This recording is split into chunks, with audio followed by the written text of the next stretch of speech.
바울이 로마서를 기록할 당시 로마는 많은 인구를 가진 세계 최대의 도시였습니다. 그래서 로마 교회는 다양한 배경을 가진 공동체로서 유대인과 이방인들이 섞여 있었습니다. 그래서 성도들 사이에는 민족적, 문화적 차이가 있었는데 로마서 14장 3절, 5절을 보면 음식과 절기 문제로 갈등이 있었습니다. 사람을 보면 각자 개성이 있는 것처럼 믿음의 양상도 다양합니다. 어떤 성도는 우상에게 바쳐진 고기는 먹어서는 안 된다며 채식을 고집했고, 또 어떤 날을 다른 날보다 더 중요하다고 생각했습니다. 그러나 그리스도 안에서 자유를 누리는 어떤 성도는 그렇게 생각하지 않았습니다. 그래서 음식과 절기에 대해 서로 견해가 달랐던 것입니다. 그런데 이처럼 견해가 다르다 할지라도 성도에게는 이보다 더 중요한 공통의 목적이 있는데, 그것은 바로 주를 위해 사는 삶인 것입니다. 로마 교회의 갈등의 원인은 구원에 관한 복음의 본질에 있지 않았고 먹는 문제나 절기에 관한 것이었습니다. 그래서 이럴 때 신앙생활에서 본질과 비본질을 분별할 줄 아는 것이 지혜입니다. 바울은 성도들 삶에 나타난 갈등을 해결할 기준으로 예수 그리스도, 즉 복음의 본질에 초점을 맞추어 기준을 제시하였습니다. 그래서 바울은 로마서 11장까지 죄인이 의롭게 되는 기독교의 근본 원리, 즉 복음을 전해 주었는데, 그것은 누구든지 예수님의 복음을 듣고 믿는 자는 죄의 사함을 받게 되고, 그래서 하나님과 화목하게 되어 의롭다 여김을 받는다는 것을 전하고 있습니다. 그리고 12장부터는 구원받은 자가 어떻게 살아야 하는지 삶의 원리를 말해주고 있습니다. 그 삶의 원리는 로마서 12장 2절에 너희는 이 세대를 본받지 말고 오직 마음을 새롭게 함으로 변화를 받아 하나님의 선하시고 기뻐하시고 온전하신 뜻이 무엇인지 분별하도록 하라. 또 12장 10절 11절에 형제를 사랑하고 서로 우애하고 존경하기를 서로 먼저 하며 부지런하여 게으르지 말고 열심을 품고 주를 섬기라 하였습니다. 이것은 성도들이 해야 할 것들을 말하고 있는 것입니다. 물론 이것은 구원을 얻기 위한 조건은 아니지만 예수님을 믿은 성도라면 이러한 모습으로 살아야 한다는 것입니다. 이렇게 성도는 주 안에서 해야 할 것이 있듯이 하지 말아야 할 것도 있습니다. 오늘 본문은 구원받은 성도가 하지 말아야 할 것을 말하고 있습니다. 그것은 바로 형제를 비판하는 것입니다. 바울은 오늘 본문 10절에서 너가 어찌하여 너 형제를 비판하느냐, 어찌하여 너 형제를 업신여기느냐, 우리가 다 하나님의 심판대 앞에 서리라 합니다. 여기서 내가 어찌하여 라는 말은 예수님께서 죽으시고 부활하셔서 믿는 자 모두가 주의 것이 되었는데 어찌하여 너가 형제를 비판하느냐 하며 바울은 매우 안타깝게 말하고 있는 것입니다. 여기서 비판하다의 헬라 원어는 크리노인데 이 뜻은 판단하다, 심판하다, 처벌하다, 결정하다 이런 의미를 가지고 있습니다. 영어 성경에서는 크리노를 저지로 번역했는데 즉 심판하다라는 의미입니다. 그래서 여기서의 비판은 형제를 위한 올바른 판단이 아니고 형제를 비방하는 의미에서의 판단인 것입니다. 또 우리가 다 하나님의 심판대 앞에 서리라 했는데 그렇습니다. 사람은 자신의 가치관이나 기준으로 다른 사람을 판단할 수 없습니다. 하나님만이 심판자이시기 때문입니다. 찰스 스윈들 목사는 비판하지 말아야 할 7가지 이유를 다음과 같이 들고 있습니다. 첫째, 우리는 모든 사실을 다 알지는 못합니다. 둘째, 우리는 그 동기를 다 이해할 수 없습니다. 셋째, 우리는 완전히 객관적으로 사고할 수 없습니다. 넷째, 우리는 상황을 완전히 알지 못합니다. 다섯째, 우리는 보지 못하는 부분들이 있습니다. 여섯째, 우리는 편견이 있으며 시야가 흐려질 수 있습니다. 일곱째, 우리는 불완전하며 일관성이 없습니다. 이렇게 우리는 불완전하고 연약한 존재들입니다. 그러므로 모든 사실과 동기와 상황을 다 아시고 편견 없이 모든 것을 다 보시고 어제나 오늘이나 동일하시며 완전하신 하나님만이 심판자가 될 수 있다는 것을 알 수 있습니다. 그래서 11, 12절을 보면 기록되었을 때 주께서 이르시되 내가 살았노니 모든 무릎이 내게 꿇을 것이요 모든 혀가 하나님께 자백하리라 하였느니라. 이러므로 우리 각 사람이 자기 일을 하나님께 직고하리라 했습니다.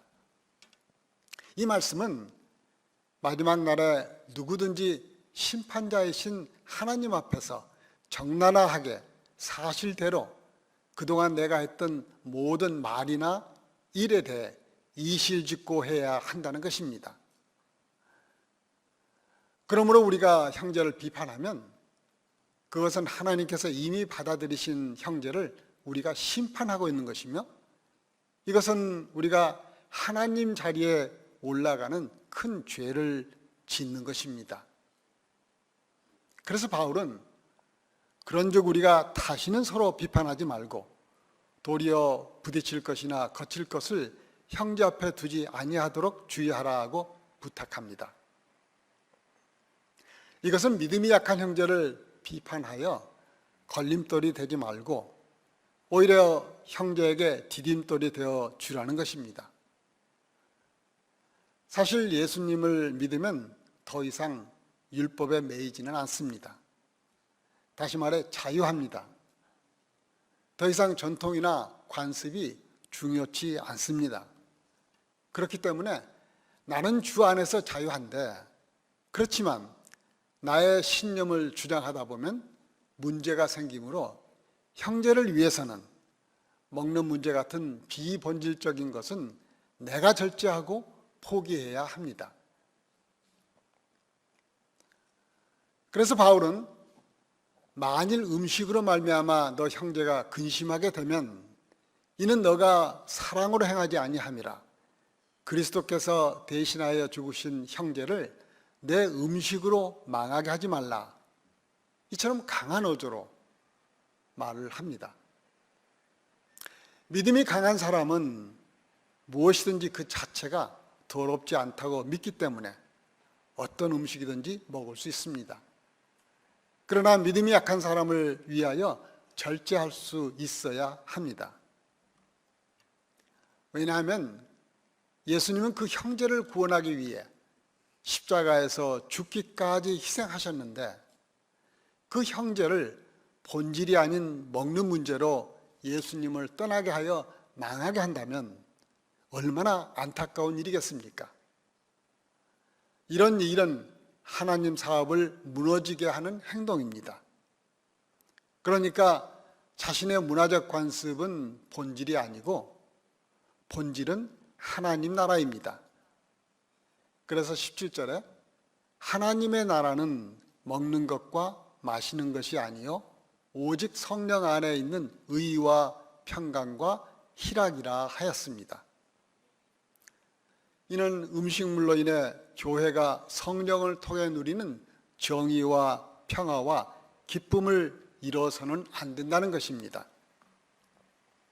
그래서 바울은 14장 8절에서 우리가 살아도 주를 위해서 살고 죽어도 주를 위해서 죽나니 그러므로 사나 죽으나 우리가 주의 것이로다 하며 오직 예수님만이 우리 삶의 목적이고 본질이고 기준이 됨을 말하고 있습니다.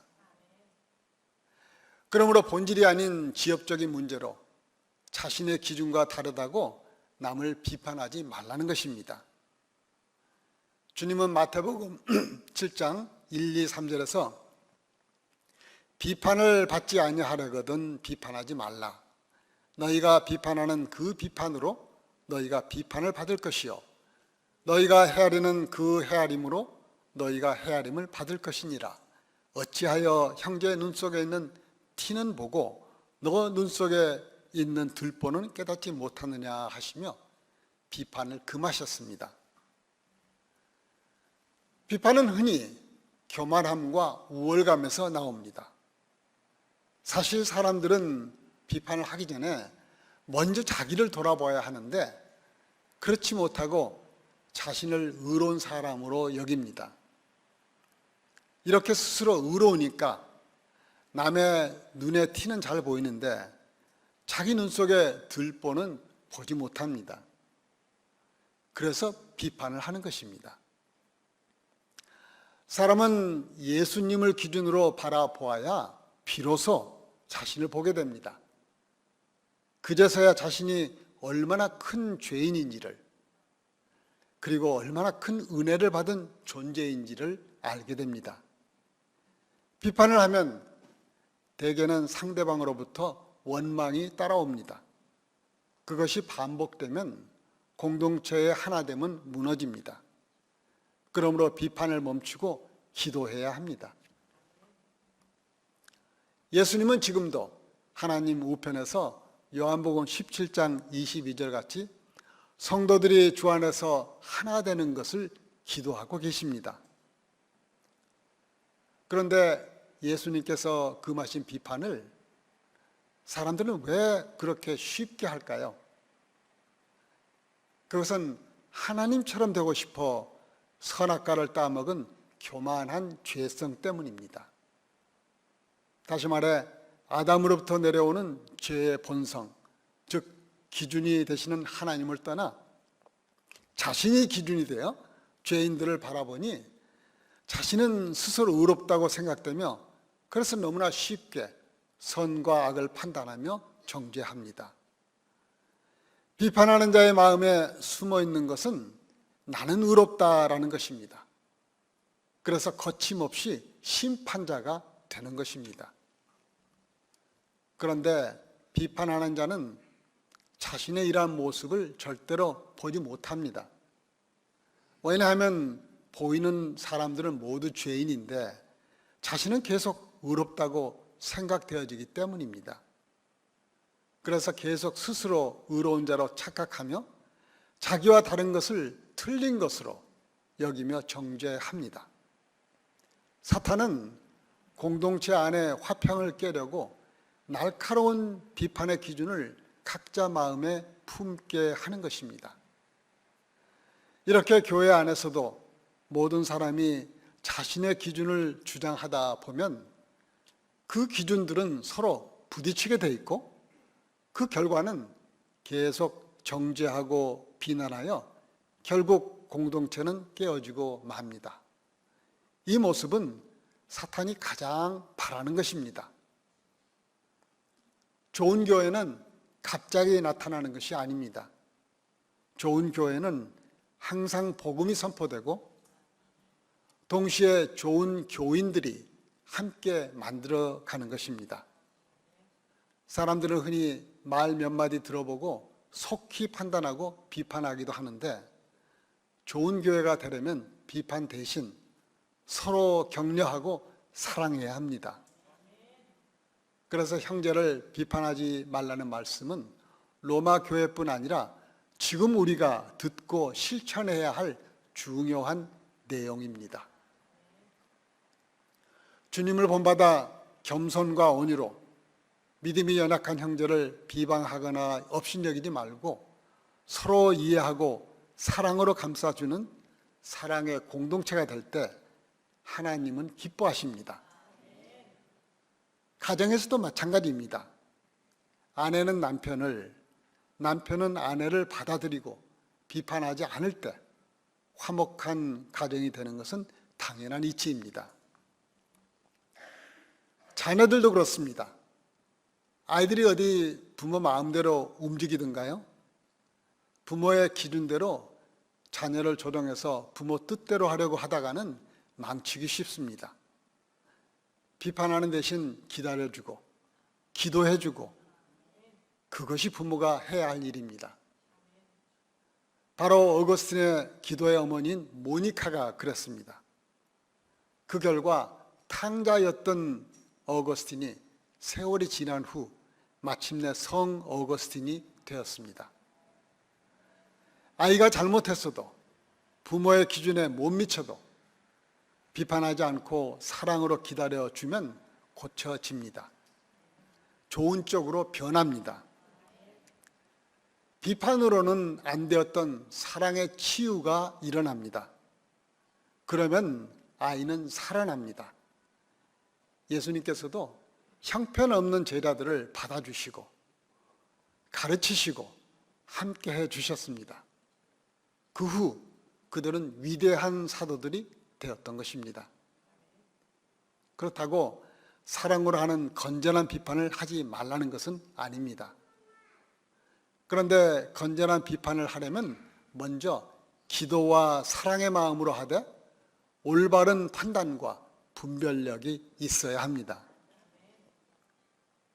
이제 하나님 나라를 이루어가는 데 있어서 비본질적인 것에 대해서는 비판하지 말고 그리스도 안에서 서로가 절제함으로 서로가 덕을 세워 주님께 칭찬받는 교회를 세워가는데 우리 모두 하나 되시기를 축원하며 말씀을 마치겠습니다.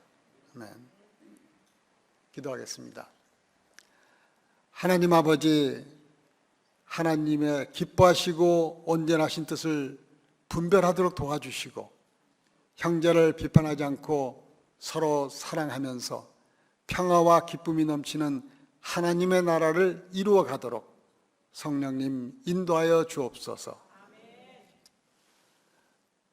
지금은 우리 주 예수 그리스도의 은혜와 하나님 아버지의 한없는 사랑과 성령님의 감화 감동하심이 서로 사랑하고 형제를 비판하지 않기로 결단하는 모든 성도들에게 지금부터 영원토록 함께 하시기를 축원합니다. 아멘.